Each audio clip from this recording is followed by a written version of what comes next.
So so do the, yeah, tell the story where we're at. Yeah. Well, this was the Blue Dolphin restaurant. I used to play here with my band friends, and this was where you entered, and it was a beautiful restaurant, and it had a view from the club area over the water and the boats, and on that side was the restaurant. And then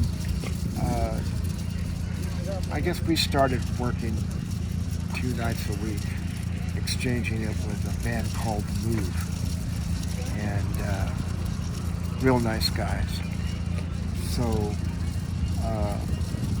it started going to maybe 2, 3 nights, which is what I wanted. I didn't want to work 5 nights a week. So it was close enough where I could go from my teaching to here. The place just was so packed. I mean, there would be people here out in the parking lot, you know, beautiful at night. And then, this is really strange, I was doing Star Search in LA, and I had students went on there and they, you know, to compete, and then I wound up meeting people. And so they had the auditions at a place called Fantasy Studios in Berkeley, world famous place where Creedence Clearwater got it started. Anyway, they had the auditions there, so I would take my students there and audition, and then finally the guy that was in charge said, we're not going to do this anymore here. We want to expand it to dancing as well as singing. So he said, we would like you to kind of be in charge of the Bay Area auditions for Star Search. And Ed McMahon was, of course, the guy that was, you know, running Star Search. So I had to find a place to hold the auditions, and I picked the Blue Dolphin because over here they had this big banquet room. It was huge. A lot of weddings were there. And because you could see out the window, like I say, this was like a never fairy tale kind of place. Really beautiful. So we had the auditions here for a couple of years. And I was on the payroll, just part-time work, but it was neat.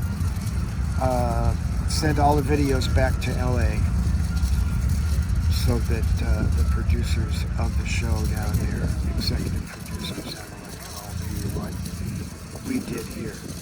So the cameras were in here. Hollywood actually came to San Leandro, Blue Dolphin restaurant. Interestingly enough, though, in the 50s, Bill Peluso, the guy that owned the Blue Dolphin, he owned a bunch of nightclubs in Oakland that were country. Western swing was real big in the mid-50s. And my dad used to work for him. So years and years later, I wind up working for Bill Peluso here. And it was just one of those things. Remembered my dad, but my dad was young then. So it was interesting. I'm working for Bill. It was great. He was a great boss. You know, his secretary was great, and this was I'd say the hot night spot around here, no doubt. So that's it. The Blue Dolphin